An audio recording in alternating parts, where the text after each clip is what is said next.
Hey everybody, it's Matt. Welcome back to the Journey Church podcast. If you haven't yet, be sure to subscribe to this podcast so you can automatically get our weekly episodes. And you might want to go ahead and subscribe to our Journey YouTube channel as well. You'll find messages, music, interviews, inspiring stories, and more for you all right there.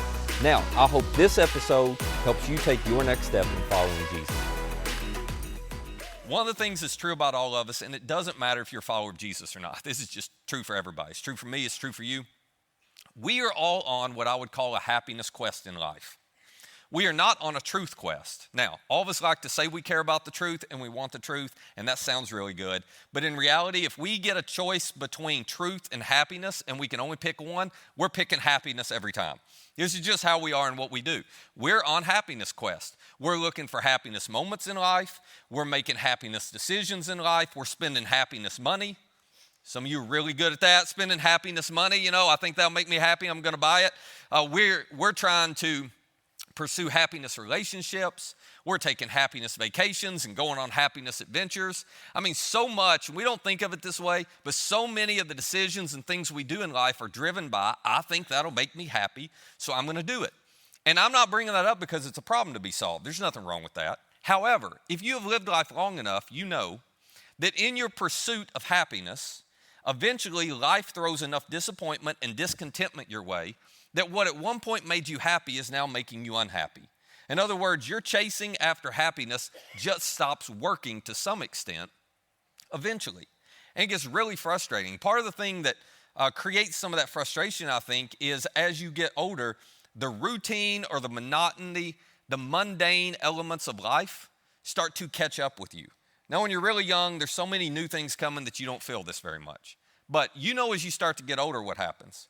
You're in school and you wake up every single morning and it's just school and then school and then school. And it's like school forever, And you remember this? You can't wait to get out of school. You're just so sick of school.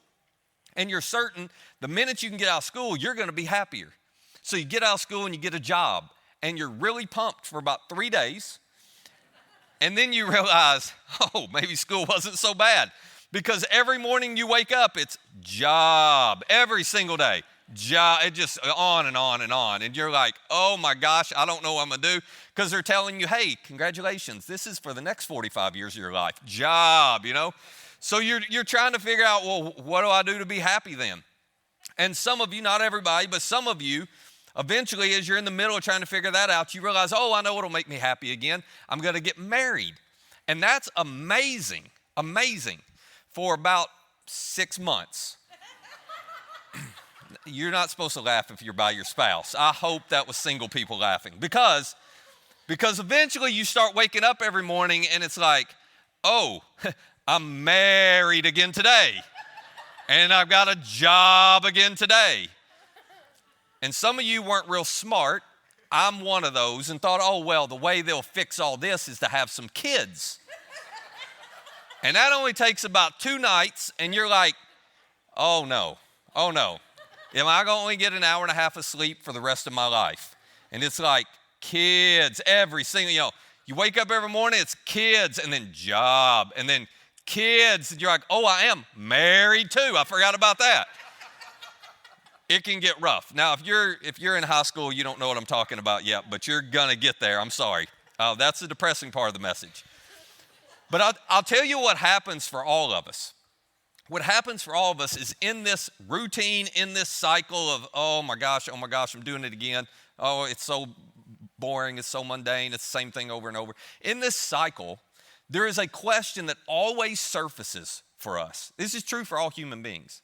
There's a question that always surfaces that gets beyond what we do when we're younger, or where are we going, and who am I going to be with, and who's he, and who's she? I kind of like to know, all of that kind of stuff. What are we going to do next? I mean, that's all exciting at the beginning. But there's a question that begins to trump all that. And it's the question of, wait a minute, why? Why am I here? Why am I doing all this? And what's the point of all of this? And whenever that question comes to the surface, you need to know you have just bumped into the issue of purpose. Now, this is a great thing, except what I have discovered over the years is the idea of purpose and the question of why creates so much uneasiness and uncertainty in us that most of us choose to avoid it instead of wrestling it to the ground. Because this is a hard question to answer. And for many of us, we're afraid, oh no, what if I go trying to figure out why I'm here and what my purpose is and I discover I don't have one? Or what if I go trying to figure this out and I don't like the answer? I discover I have a purpose that I'm not even excited about. There's so much uneasiness that comes with the uncertainty of this question that many of us avoid it entirely. And instead, we try to distract ourselves with a new happiness quest, another happiness quest. And we decide, oh, well, the whole problem here is I just need another job. I'm just bored with this job. So I'll go get a new job, a better job, a different job. In some cases, not to get too personal, but it's like, oh, I think the problem is that boyfriend, that girlfriend, that spouse, that partner, no, that's the problem. I think I need a new one. I think I need to trade them in for somebody different. I think I'm going to figure out how to send the kids to the grandparents more. It's just everything's like, I need new. I got to have a new place to live. I need a new city to live in. And we start trying to work around this question and the uneasiness that comes from it. We try to solve our frustration in a way that actually doesn't solve the frustration. Now, the reason I know that is just because in my line of work, I get an opportunity to hear a lot of stories from a lot of people. And I'll tell you one of the common denominators I've heard over the years. Whenever people try to avoid the purpose question, the why am I here question, and instead they try to chase on a new happiness quest or pursue a new happiness relationship or spend some more happiness money, what they always end up with, this is always true, what they always end up with are debts and regrets. That is the outcome of trying to solve this problem by finding more happiness. They end up with more debts because they've spent more money or chased more happiness things than they could afford. In some cases, they end up with debts because now they've got alimony payments and child support payments, and it's just wrecked their financial world, or it's put a ton of stress on it. And they end up with all of these regrets, relational regrets. Regrets because in the pursuit of happiness, they forgot to prioritize the people who actually should have mattered most to them. And when you end up in that spot, it's not because being happy was a bad thing. It's because you tried to avoid the why am I here question that was at the heart of everything. And that's what we're going to talk about for the next few minutes. So this is week 3 of the series we've been in called The Surprising View That God Has of You. And I've told you every week we've got 2 goals for this series. One is to help you see yourself the way God sees you, because I've got a feeling many of us don't see ourselves accurately. The way we view ourselves and the way we describe ourselves or think of ourselves is different than the way God does. So part of the goal of this series is to help you begin to see how Jesus sees you and to find his purpose for you. And then the second goal is for those of us who call Journey home, it's for us to understand just how important it is to create the kind of place here, to create the kind of space that makes it simple for people to connect with Jesus and simple for them to understand how he sees them. Because this is true for all of us, isn't it? Oftentimes, you can't fully grasp how God views you until you experience someone else treat you and see you that way. And when somebody who follows Jesus can show you what Jesus sees in you, then you begin to understand it for yourself. So, today we're going to circle back to this purpose question.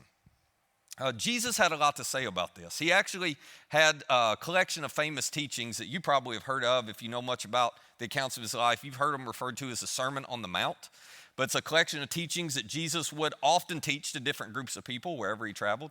And the Sermon on the Mount, the best way to explain it is a collection of teachings where Jesus was trying to help us understand our place and our purpose in the story he's writing in the world. He was just trying to help us understand and answer the question, why am I here? Why am I here?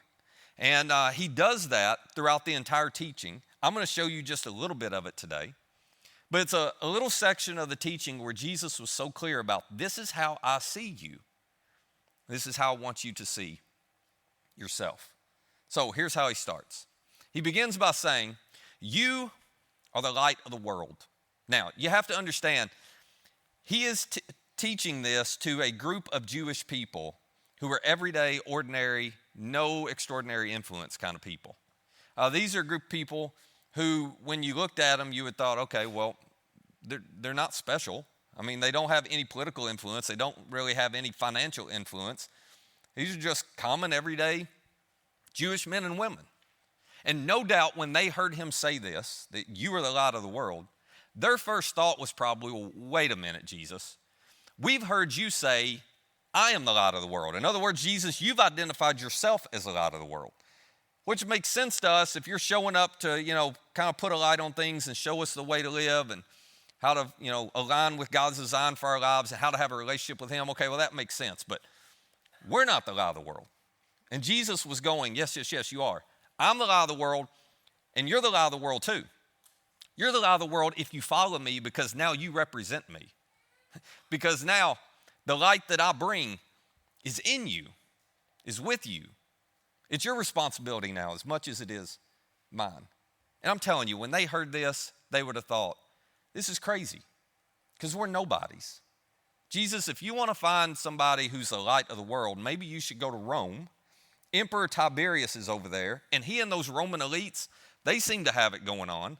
They seem to be the light of the world. They're certainly controlling everything in the world. You're in the wrong spot. We don't even have our freedom. We're under Roman occupation. We're just everyday people.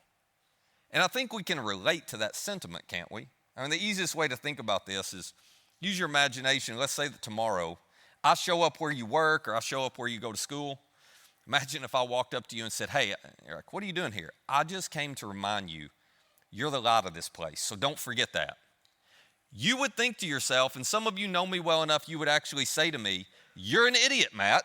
I don't know what you're doing here. You're an idiot. I'm not the light of this place. I'm just trying to pass this test, or I'm just trying to get this job done. Not the light of the world. But I'm telling you, if Jesus were here, he would walk into your school, into your workplace, wherever you're going to be tomorrow, and he would say, hey, don't forget. You're the light of this place. Now, in just a minute, I'm going to explain to you what he means by that, what it means to be the light. But Jesus knew we weren't going to be so quick to embrace this idea. And so he uses a couple metaphors to try to help us come to grips, to come to terms with the fact that if you follow him, you really are a light wherever you go. Here's the first metaphor he used. He looks at him next and he says, a town that's built on a hill cannot be hidden. Now, the word that Jesus uses, translated built here, is not like what a contractor does. The word actually meant, he was saying a town that is strategically and sovereignly, divinely set on a hill cannot be hidden. Jesus was insinuating that you are where you are because God has strategically placed you there for a purpose. You are where you are for a reason. I'm not saying he caused everything that caused you to be there, but he has a purpose for you in the middle of whatever you're going through, wherever you are. Which, can we just be honest, if this is true, that's really frustrating for some of you, isn't it? It's really frustrating because you do not like where you are, and you don't feel like you're there on purpose at all. You feel like you're there on accident. You did not intend to be there.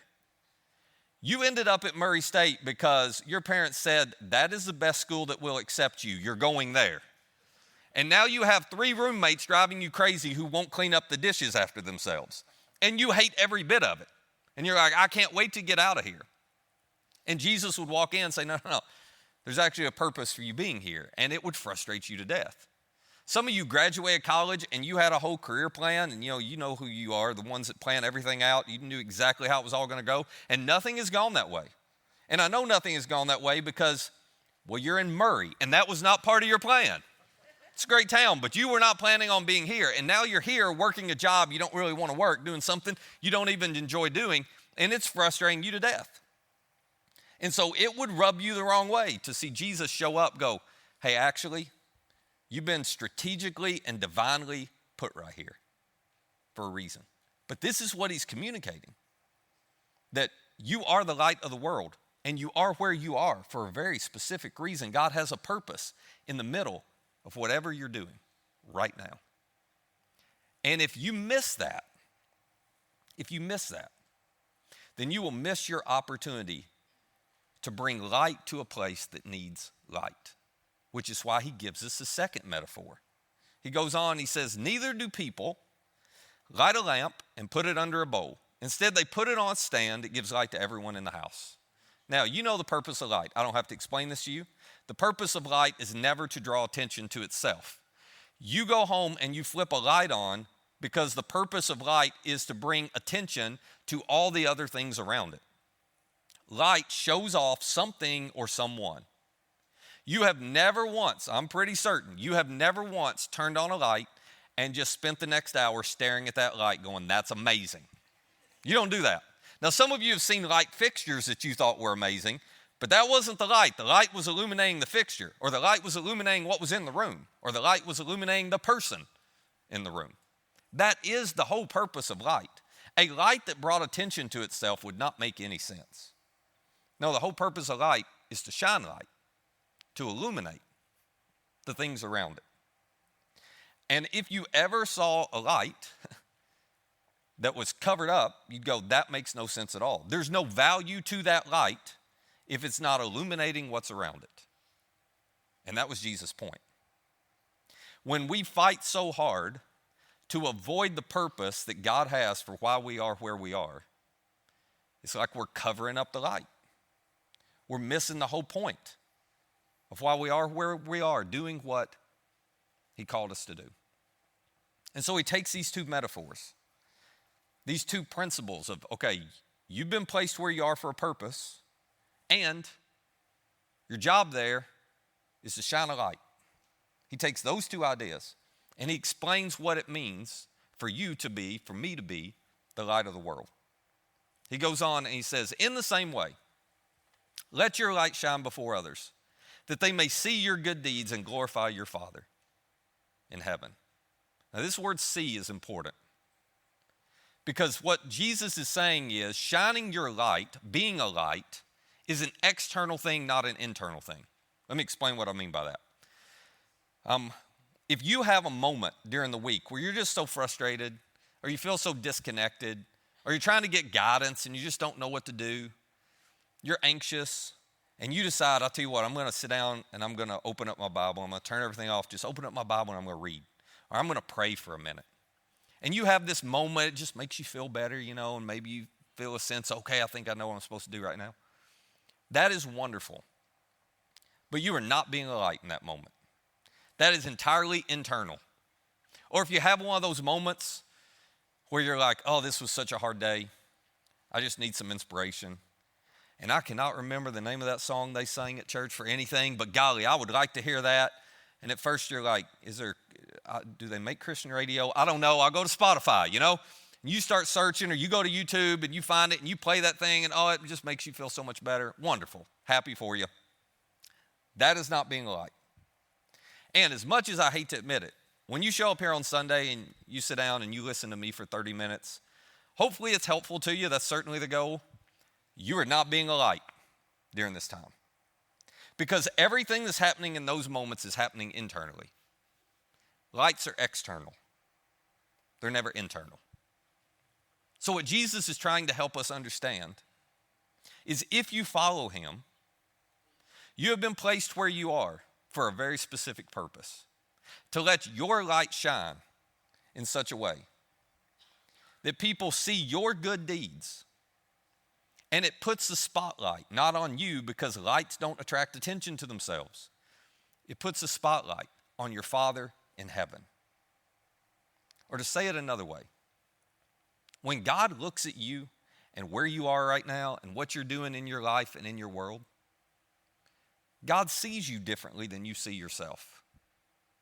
From God's point of view, you are an influential. You're influential. You're an influencer. You're like a light. And when you put your light on something, it attracts everyone's attention to it. You know what you call that? You call that influence. That's what you call it. And so all Jesus was trying to help us understand is that if we follow him, we have this extraordinary opportunity as we go throughout our day. It's not happening right here, right now. No, this is happening at school tomorrow, at work on Tuesday, in your neighborhood, at the club meeting you go to, whatever the thing is, the ball game, whatever the thing is you got going on. that wherever you walk and whatever you do, you can be influential in those moments because you have a light that can put a spotlight on someone bigger than and beyond yourself. That you can live your life in such a way that people see what you do and they don't pat you on the back and say, oh, that was a really good thing to do. Thanks for doing that. You're such a good person. No, it's bigger than that. That it actually helps them to see how much Jesus loves them because you were loving them just like Jesus has loved you. Now, this isn't normal stuff, okay? And I'm not trying to denigrate anything, but odds are if tomorrow you decide I'm going to be a light, I'm going to hold this door for them as they go through. That's being kind. Please do that. But you don't have to be a Christian to do that. Like anybody will do that, okay? That's not what I'm talking about.